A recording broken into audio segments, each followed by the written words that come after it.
Right sir. Sir bhaji గారు, ఇక్కడ ఒకటి నాకు తెలిసి మళ్ళీ ఇంకొకసారి ప్రస్తావించారంటే, ఇప్పటి వరకు ఏదైతే రూల్ ఉందో 60 కాన్సిక్యూటివ్ డేస్, వరుసగా 60 రోజులు అటెండ్ కాకపోతే మాత్రమే వారి మీద చర్య తీసుకునే అవకాశం ఉంది. ఇప్పటి వరకు కూటమి ప్రభుత్వం ఫామ్ అయిన తర్వాత ఈ మొత్తం అసెంబ్లీ సెషన్స్ని యాడప్ చేస్తే, కౌంట్ చేస్తే ఇంకా ఆ నంబర్కి రీచ్ కాలేదు అనేది దాదాపుగా మనందరికీ ఒక ఐడియా ఉంది.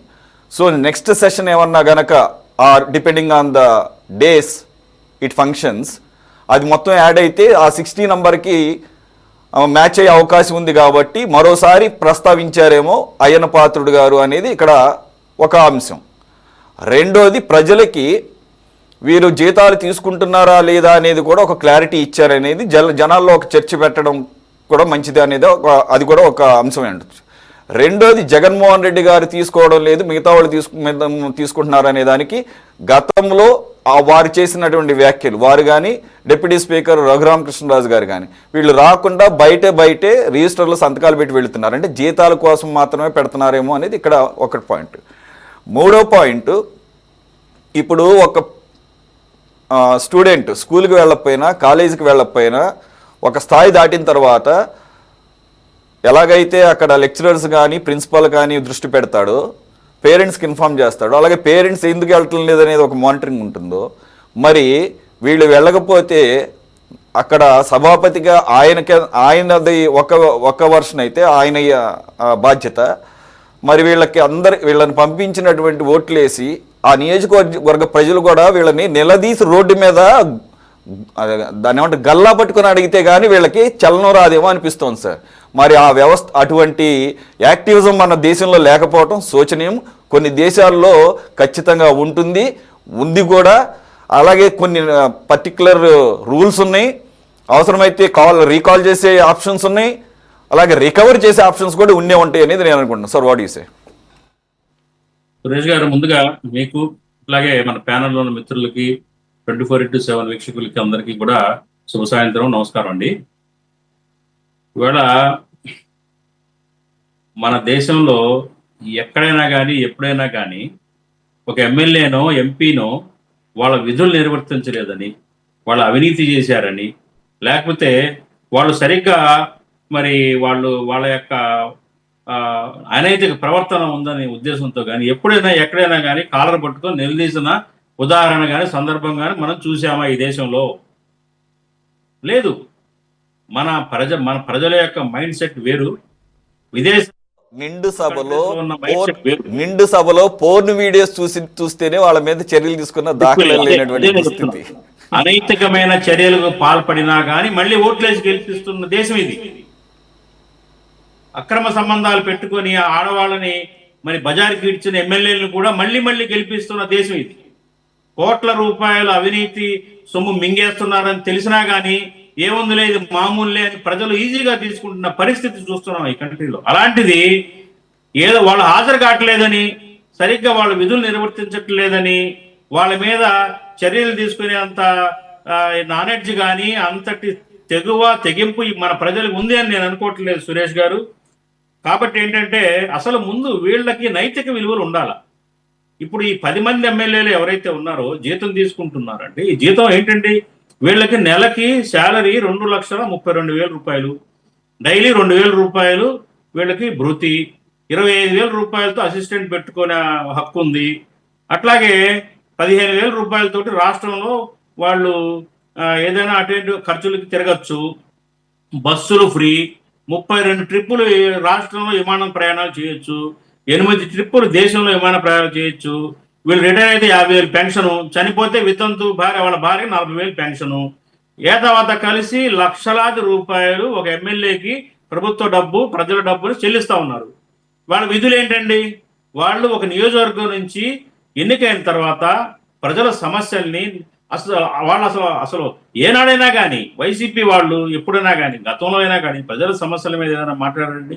అసెంబ్లీలో అంతసేపుడికి అసభ్యకరమైన భాష, కొట్లాట ఇదే కదా వాళ్ళ యొక్క బాధ్యత. వాళ్ళ ప్రజలు పంపించారు ఎన్నిక, బాబు వెళ్ళి అసెంబ్లీలోకి వెళ్ళి మా నియోజకవర్గంలో ఉన్న సమస్యలు ఏంటో చెప్పు, మాట్లాడు, ప్రస్తావించు అని పంపిస్తే, అట్లాగే బడ్జెట్లు ఆమోదించడం కానివ్వండి, చట్టాలను ఆమోదించడం కానివ్వండి, రకరకాల బిల్స్ ని పాస్ చేయడంలో కూడా ఎమ్మెల్యేది కీలకమైన పాత్ర. అలాంటిది వీళ్ళు మాకు ప్రతిపక్ష హోదా లేదని అలిగి ఇంట్లో కూర్చోవడం, అట్లాగే ఇక వీళ్ళు రారండి, ఈ సెక్షన్కి రారు. బహుశా అందుకే అయ్యన్న పాత్రుడు గారు అది గ్రహించే వీళ్ళని నెక్స్ట్ సెషన్కి మొత్తాన్ని ఊడబీకే కార్యక్రమానికి శ్రీకారం చుట్టినట్టుగా అర్థమవుతా ఉందండి. ఇకపోతే ఏంటంటే ఇప్పుడు వీళ్ళు అసలు గతంలో అసలు ఎమ్మెల్యేలు ఇందాక మాట్లాడుకున్నట్టుగా ఎంత హుందాగా ఉండేవాళ్ళండి అసెంబ్లీలో. అసలు అసెంబ్లీలో చోటు లభించడమే ఒక గౌరవం. అసెంబ్లీలో మాట్లాడే ప్రజల సమస్యల నుంచి మాట్లాడే అది అవకాశం దొరకడమే ఒక అద్భుతమైన గౌరవం అది. అలాంటిది వీళ్ళు పాపం మరి వీళ్ళకేం తప్పు కాదండి. జగన్మోహన్ రెడ్డి గారి యొక్క నిరంకుశత్వంతో ప్రజాస్వామ్యాన్ని కూని చేసి వీళ్ళ ఆకాంక్షల్ని అందరిని అణిచేసి కొత్తగా దాంట్లో 4-5 ఉన్నారండి కొత్తగా ఎన్నికైన వాళ్ళని కూడా పాపం వాళ్ళ ఆశల్ని కూడా గండి కొట్టేసింది జగన్మోహన్ రెడ్డి గారి తప్పు. ఇది ఎలనీయకుండా చేయడం అనేది కరెక్ట్ కాదు. ఆయనకి ప్రతిపక్ష హోదా ఇవ్వలేదని ఆయన మానుకుంటే పర్వాలా, వెళ్ళకుండా. కానీ ఎమ్మెల్యేలని అడ్డుకోవటం అనేది ఏ రకంగా సమంజసమో నాకైతే అర్థం కావట్లేదు. మరి అనేకమైన ఉల్లంఘనలు చేసే ఆ వ్యక్తికి ఈ చిన్నపాటి నైతిక విలువల గురించి ఆలోచిస్తాడు అనుకోవడం కూడా అత్యాశ అవుతుంది. కాబట్టి ఏంటంటే ఇవాళ నేనేమంటానంటే అసలు కొన్ని సామాజిక కార్యకర్తలు కొంతమంది బహిరంగంగా అప్పీల్ చేస్తున్నారు, ఒక ప్రత్యేక చట్టం తేవాలి, అసెంబ్లీలో హాజరు 75% తక్కువ ఉంటే వీళ్ళకి శాలరీలు ఇవ్వకూడదు, ఎలివెన్సెస్ ఇవ్వకూడదు. అట్లాగే సగం హాఫ్ డే కొంతమంది వాకౌట్ చేస్తారు. వాకౌట్ చేసినా కానీ వాళ్ళకి శాలరీ పొందడానికి అర్హులు కారు అని కొంతమంది సామాజిక కార్యకర్తలు బహిరంగంగానే అప్పీల్ చేస్తూ ఉన్నారు. అలాంటి చట్టం తేండి, దేశవ్యాప్తంగా కూడా తీసుకురావాలి. అట్లాగే నేను ఇంకొక మాట కూడా అయ్యన్న పాత్రుడు గారికి ఒక అద్భుతమైన అవకాశం లభించిందని చెప్తున్నాను. ఎందుకంటే ఇందాక మొదట్లో మాట్లాడుకున్నట్టుగా రాజ్యాంగంలో ఒక స్పష్టంగా గైర్హాజరీ అయిన ప్రజాప్రతినిధుల్ని అనర్హులుగా 60 రోజులు కనుక కంటిన్యూ అయితే అనర్హులుగా వేసే చట్టం కానీ లేకపోతే అలాంటి ప్రొవిజన్ కానీ రాజ్యాంగంలో లేదు, స్పష్టంగా లేదు. అది నేను చాలా స్టడీ చేశాను దీని మీద. స్పష్టంగా లేదు కాబట్టి అయ్యన్న పాత్రుడు గారు కూడా మేనిఫెస్టోలు లెక్కేస్తా ఉన్నాడు.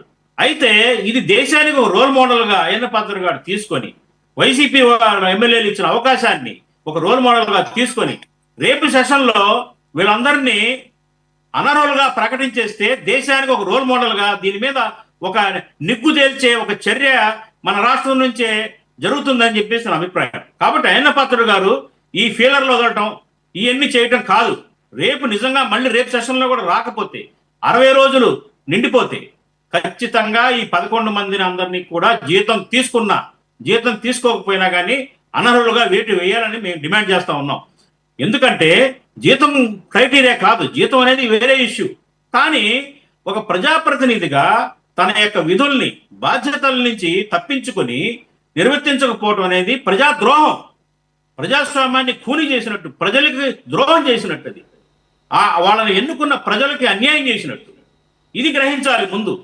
జగన్మోహన్ రెడ్డి గారి అదుపాకనంలో ఉంటూ వాళ్ళు వెళ్ళటం లేదు, కానీ అది పార్టీ యొక్క అంతర్గతం, పార్టీ లైన్ అవ్వచ్చుగాక. కానీ ప్రజలకి ఏం జవాబుదారీ చేస్తారు చెప్తారు.